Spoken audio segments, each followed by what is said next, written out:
Good morning and a very warm welcome. You're watching Times Now. My name is Amita Vadva. Let's get started with the top updates. Prime Minister Narendra Modi is scheduled to hold a meeting of the Council of Ministers today, the first after Operation Sindoor and days before the completion of his first year in his third term in office. The Sri Ram Janmabhoomi temple in Ayodhya has been illuminated with vibrant and decorative lights ahead of the Pran Pratishtha ceremony of the Ram Darbar. The daily food menu over 33,000 Anganwadis in Kerala has been revised with dishes like egg biryani and pulao that has been introduced for the first time. The government has ratified the model uniform food menu to be used in over 30,000 Anganwadis in the state with the aim of ensuring nutritious, protein-rich diet for children.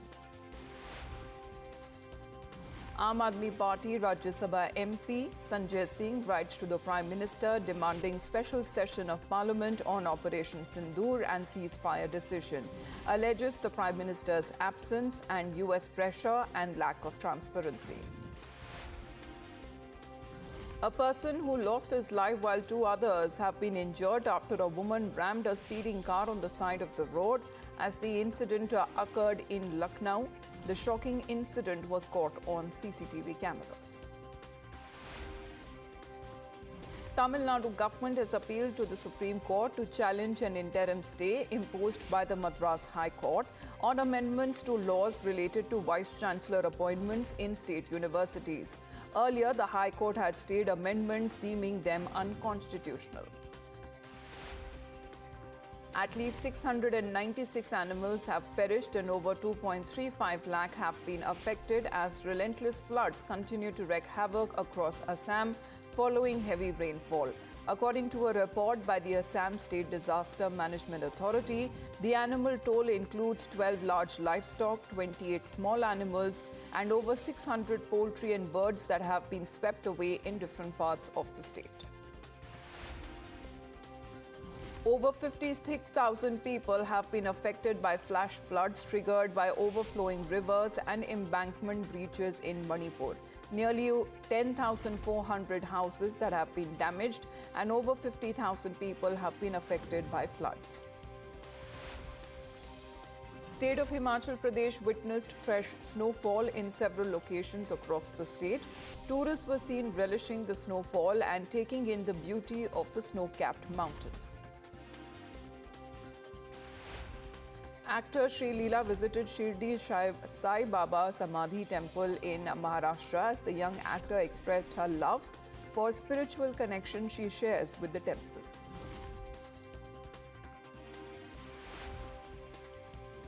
According to the IMD, thunderstorms and rain are likely in the national capital. Delhi has recorded a maximum temperature of 33.1 degrees Celsius, which is 6.9 notches below the season's average, and minimum of 24.6 degrees Celsius, which is 2.3 notches below normal. Relative humidity was recorded at 50%. The IMD has forecast thunderstorms and rain in the city today, with maximum and minimum temperatures expected to settle around 34 degrees and 23 degrees Celsius, respectively. Taking a sharp swipe at the Tamil Nadu Governor R.N. Ravi, Chief Minister Stalin quipped that his Assent 2.2 bills on empowering the differently able to participate in local governance without having to contest in elections was expected. His remarks that perhaps the governor's decision could be because he was apprehensive of the state government approaching the court again. The Chief Minister apparently referred to the Supreme Court verdict in April prescribing timelines for the governors to clear the bills sent by the state government. Gujarat State Health Department said that it recorded over 100 new cases of COVID positive and one death, and these cases were registered in the last 24 hours, taking the total count of active infections to 461. One patient succumbed to the infection in this fresh wave. Out of the 461 active patients, 20 of them were hospitalized, while 441 were receiving treatment at home, and over 40 patients have also been discharged following recovery.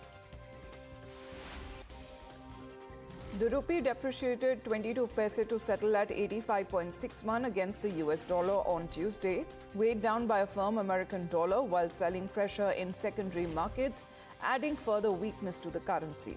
According to forex traders, the local unit remained under pressure, tracking negative domestic equity markets and geopolitical uncertainties, as investors are also awaiting cues from the Reserve Bank's monetary policy announcements. The government will bring in impeachment motion against Justice Yashwant Verma in Parliament's next session and will seek to build an all-party consensus for the action against the Allahabad High Court judge embroiled in a case of suspected corruption. As the government sources say, the Parliamentary Affairs Minister Kiran Rijiju will be speaking to leaders of different parties to get them on board for the impeachment motion against the judge following his indictment by a three-member committee constituted by the Chief Justice of India. Landslides triggered by heavy rains damaged roads across Nagaland, with the crop destruction reported from some districts. In Kohima, a major land sinking occurred near the Kisama Heritage Village, where a major landslide was also reported. The Deputy Chief Minister, who visited the site of the road, where a 50-meter stretch of National Highway 2 has collapsed, cutting off key route between Nagaland and Manipur. The Mizoram government has issued a travel advisory urging all dignitaries and officials from both the centre and the state governments to avoid visiting the state until the 13th of June due to incessant rains that have battered the state since the 24th of May. The advisory came after incessant heavy rainfall that hit the state over the past several days, triggering widespread landslides, mudslides, flash floods, leading to loss of lives and affecting normal lives across districts. Karnataka Deputy Chief Minister D.K. Shivkumar said that he would seek a meeting with the Prime Minister and Union Jal Shakti Minister to discuss the objections raised by Maharashtra government on raising the height of the Alamati Dam. As this follows the Maharashtra Chief Minister Devendra Fadnavis's recent letter to the Karnataka Chief Minister, expressing concern that raising the height of the dam could lead to flooding in Maharashtra's Sangli and Kolhapur districts. An all-party parliamentary delegation led by BJP leader Ravi Shankar Prasad is on a three-day visit to Belgium, during which they will be meeting the members of the Belgian government, the Indian diaspora, think tanks and media to present India's stance on zero tolerance against terrorism. The delegation visiting Brussels, the Embassy of India in Brussels, also said that in a press release. Science and Technology Minister Jitendra Singh has said that Indian astronaut Shubhanshu Shukla will perform scientific experiments on the International Space Station that holds immense importance for the future space missions, including Gaganyaan project. The minister said Shukla is all set to travel to the ISS as part of the Axiom space mission next week, and his role will be just as significant as the other three astronauts participating in this commercial mission.